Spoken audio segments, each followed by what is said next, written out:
وهنا معانا اغرب غنمة، تقريبا كده بقالها يجي 9 6 سنين ما شالوش عنها السوق خالص. طبعا ولا راضية تاكل ولا تشرب، يعني بياكلها وهي نايمة.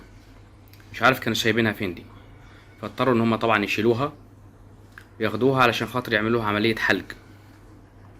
شوف الصوف عليها يعني خليها مش شايفة حتى. فشربوها شوية مية كده واشتغلوا بالمقص يعملوها عملية تنظيف وحلق، وجابوا حلاقة الغنم هتحلق. وشوف الصوف قد ايه عليها، عملية تنظيف 100 100 دي. وده حلاقة الغنم. طبعا هيكون لها شكل تاني بعد الحلقة يا جماعة. يا جماعة دول جزاهم الله خير يعني. المشكلة هي ما كانتش قادرة تمشي خالص من الصوف اللي كان عليها خالص، وكده روجوا عليها وبقيت لسه شابة اهي، رجعت شابة تاني.